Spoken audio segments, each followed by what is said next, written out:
샬롬 할렐루야. 욥기입니다. 욥기 14장 1절. 여인에게서 난 사람은 사는 날이 적고 괴로움이 가득하며 그 발생함이 꽃과 같아서 새하여지고 그림자 같이 신속하여서 머물지 아니하거늘.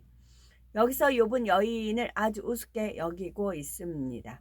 구약시대의 여인의 위치는 대체로 남자의 종처럼 괄시받으며 순종만 해야 하는 존재였지요. 물론 하나님께서 남자와 여자를 차별하시지는 않습니다. 그러나 창세기를 보면 여자인 하와를 통해 죄가 들어왔으며 인류가 멸망의 길로 가게 된 것을 알 수 있습니다. 하와가 먼저 뱀의 유혹을 받아 선악과를 따먹고 남편인 아담에게 주므로 아담도 그것을 먹음으로 불순종하기에 이르렀지요. 근본적으로 여자는 하와의 본성을 타고나기 때문에 남자에 비해 마음이 연약하고 간사한 경우가 많습니다. 사람에 따라서 다르지만 대체로 남자의 심지가 여자에 비해 더 곱고 변개함이 적은 편이지요. 하나님께서는 이랬다 저랬다 하는 간사한 마음을 아주 싫어하시며 남자와 같이 어떤 환경과 조건에도 곧고 변개함이 없는 중심을 사랑하십니다. 그러나 여자라 해도 구약 시대의 선지자 드보라나 에스더와 같은 인물들은 하나님의 사랑을 받고 크게 쓰임받아 나라를 구했습니다. 이는 하나님께서 보시기에 어떤 경우에도 흔들리지 않는 강하고 굳은 중심과 남자의 못지않은 담대함을 인정받았기 때문이지요. 욥은 지금 너무나 고통 중에 있기 때문에 인생의 허무함과 짧음을 꽃과 그림자에 비유하고 있습니다. 지혜가 있고 학식이 높으며 명성을 날린 사람도 그 이름이 영원하지 않습니다. 악인이나 선인이나 부자나 가난한 자나 결국에는 죽습니다. 평생을 수고하고 쌓은 것들도 사람이 죽어서 평생을 수고하며 쌓은 것들도 사람이 죽어서 한 줌 흙으로 돌아가 버리면 더 이상 누릴 수가 없으니 헛될 뿐이지요. 그러므로 야고보서 4장 14절에 내일 일을 너희가 알지 못하는도다. 너희 생명이 무엇이뇨? 너희는 잠깐 보이다가 없어지는 안개니라. 시편 144편 4절에 사람은 헛것 같고 그의 날은 지나가는 그림자 같으니이다 말씀합니다. 또 전도서 3장 18절에는 사람이 하나님을 경외하지 않고 말씀 안에 살지 않는다면 짐승과 다름없다고 하셨죠. 이처럼 헛되고 헛된 것을 체험한 솔로몬 왕은 말년에 이르러서야 인생의 참된 가치가 무엇인지 깊이 깨우치고 철저히 회개합니다.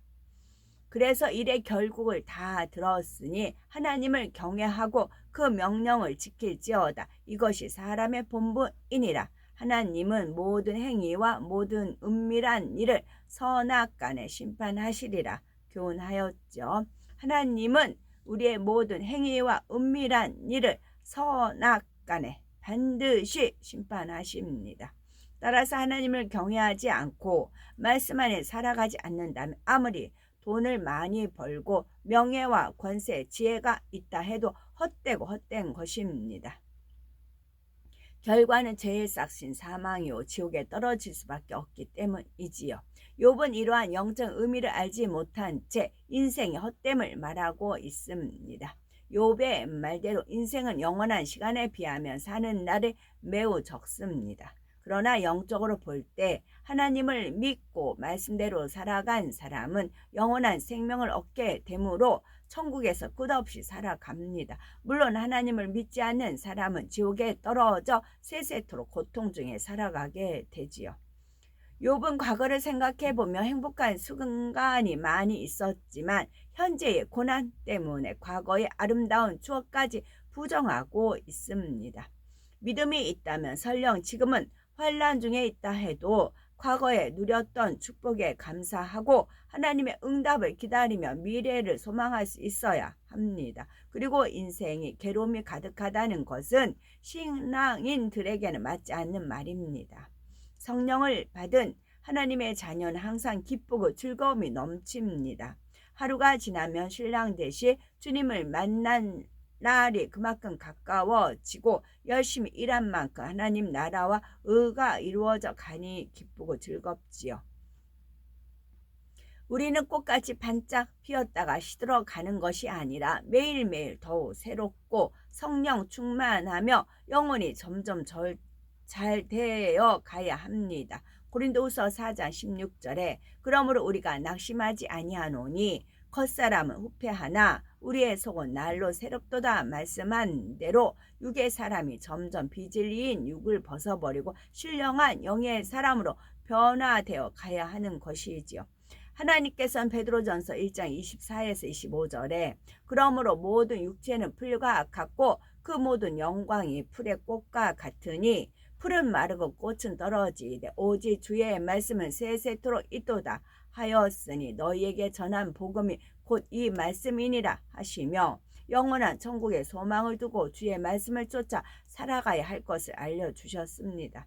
우리가 이 같은 삶을 살 때에 건강의 축복은 물론 각종 사고와 위험으로부터 지켜주시며 가정이나 사업터, 일터에서 들어와도 나가도 복을 받게 됩니다. 세상에서 만사 형통한 삶을 영위할 뿐만이 아니라 천국에서도 영생 복락을 누리는 것입니다. 그러나 욥은 영의 사람이 아닌 육의 사람이므로 이러한 하나님의 뜻을 알지 못하니 생각하는 것이나 말하는 것이 모두 육적인 것을 볼 수가 있죠. 욥기 14장 3절 이와 같은 자를 주께서 눈을 들어 살피시나이까 누가 깨끗한 것을 더러운 것 가운데에서 낼 수 있으리까 하나도 없나이다. 욥의 말대로 하나님께서 욥을 살피시는 것은 맞지만 신문하시는 것은 아닙니다. 하나님께서 욥을 이끌어서 신문하신 것이 아니라 욥이 스스로 자초하고 있는 것입니다. 하나님께서는 인생을 사랑하시기 때문에 불꽃 같은 눈동자로 살피십니다. 우리를 구원하시려고 또한 죄에서 돌이켜 성결되고 하나님의 사랑받는 자녀로 만들기 위해 살피시지요.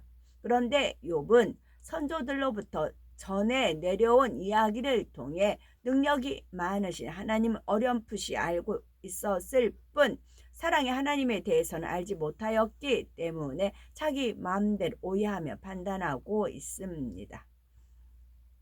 또 욥은 누가 깨끗한 것을 더러운 것 가운데서 낼 수 있으리까 하면서 하나도 없다라고 스스로 단정을 내리고 있습니다.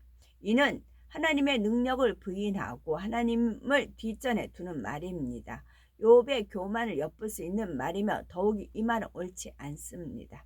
우리 하나님께서는 무엇이든지 다 하실 수 있습니다. 우리가 예수 그리스도를 영접하기 전에는 어둠의 자식이었으며 더러움 속에 있었죠. 그러나 예수 그리스도를 믿는 자들에게 하나님께서는 성령을 선물로 보내주심으로 더러움을 벗어버리고 깨끗하고 성결된 참 자녀로 나올 수 있게 해주셨습니다. 욥은 이러한 하나님을 스스로 부정하며 믿음의 역사를 막아버리고 있지요. 욥기 14장 5절 그 날을 정하셨고 그 달 수도 주께 있으므로 그 제한을 정하여 넘어가지 못하게 하셨사온즉 품꾼같이 그 날을 마치게 하옵소서. 욥이 생각해 볼 때 하나님은 예정해 놓고 사람을 살리고 죽이는 등 마음대로 하시는 분이었습니다. 따라서 하나님이 욥 자신도 예정해 놓고 이렇게 만들어 놓았다고 단정하는 것입니다. 그러면서 하나님 저는 이렇게 불쌍한 여인에게서 태어난 연약한 자이니 용서해 주시고 이제는 좀 편안하게 쉬게 해 주세요. 아무 자유가 없이 시키는 대로만 하는 일하는 품꾼같이 인생을 마치게 해주세요. 이렇게 말하고 있지요. 품꾼은 그날그날 노동의 대가로 삭을 받고 살아가는 사람입니다. 정해진 시간 동안은 고용주가 시키는 대로 일을 해내야 하기 때문에 자유가 없지요. 그러나 하나님은 사람을 품꾼같이 대하지 않으셨습니다. 인간에게 자유의지를 주셨기에 자신의 의지대로 선택하며 살아가는 것입니다. 하나님께서 강제로 사람의 마음을 움직이는 것이 아니라 사람이 자유의지 가운데 선을 행하기도 하고 반대로 악을 행하기도 하며 사랑하기도 하고 시기 질투를 하기도 하는 것입니다.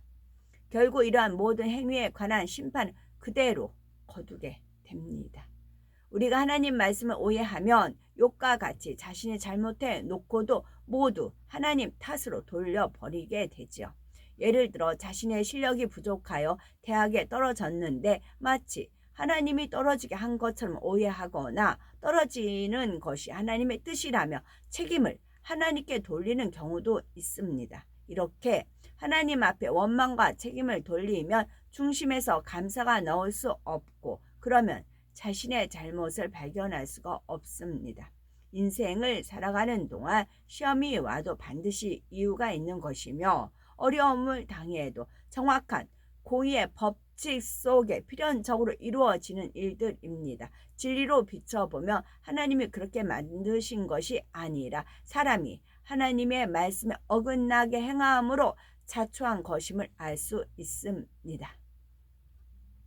영적인 사람은 설령 앞길이 꽉 막히고 사망의 음침한 골짜기와 같은 상황이라 해도 믿음의 고백을 하며 하나님 의지합니다. 예를 들어 선지자 요나는 니느웨로 가라 하신 하나님의 말씀에 불순종하여 타시스로 도망가다가 바다에 던져져 큰 물고기에게 삼켜졌지요. 이때 요나는 절망한 것이 아니라 3일 동안 하나님 앞에 철저히 회개를 했습니다. 그리고 감사 기도를 올리니 하나님께서는 큰 물고기를 주관하여 요나를 육지에 토해내게 하셨죠. 이처럼 감사할 수 없는 상황에서도 감사를 하면 하나님의 마음이 움직이는 것입니다. 이와는 반대로 욥은 원망과 불평이 끊이지 않으며 아예 부정적인 고백으로 하나님의 역사를 막아버리고 있습니다. 그런데 욥은 예정에 하나님으로 잘못 알고 있는 것이 문제이지 중심에서는 하나님의 말씀대로 살아가려고 하는 순전함과 정직함이 있었지요. 그래서 하나님께서는 연단을 통해 욥이 잘못 알고 있었던 것들을 올바로 깨우쳐 주고자 하시는 것입니다. 욥은 이 땅의 삶이 끝이라 생각하기에 천국 소망이 없었습니다. 그러나 우리는 이 땅의 삶은 잠시 잠깐이요 영원한 천국이 있음을 알기에 소망 가운데 하루하루 믿음의 행군을 할 수가 있습니다. 설령 시험이나 연단이 와도 믿음으로 인내하며 감사함으로 하나님의 뜻을 찾고자 하지요. 이 땅에 소망을 두고 살아가는 사람들에게는 하루하루가 점점 죽음을 향해 나아가지만 천국에 소망을 두고 살아가는 우리는 우리가 하루가 지나는 만큼 아버지를 배울 날이 더 가까워지고 있는 것입니다. 그러므로 새 예루살렘의 소망 가운데 항상 기뻐하고 범사에 감사하며 하루하루 믿음으로 승리해 나간 우리가 되어야 되는 거지요. 아멘.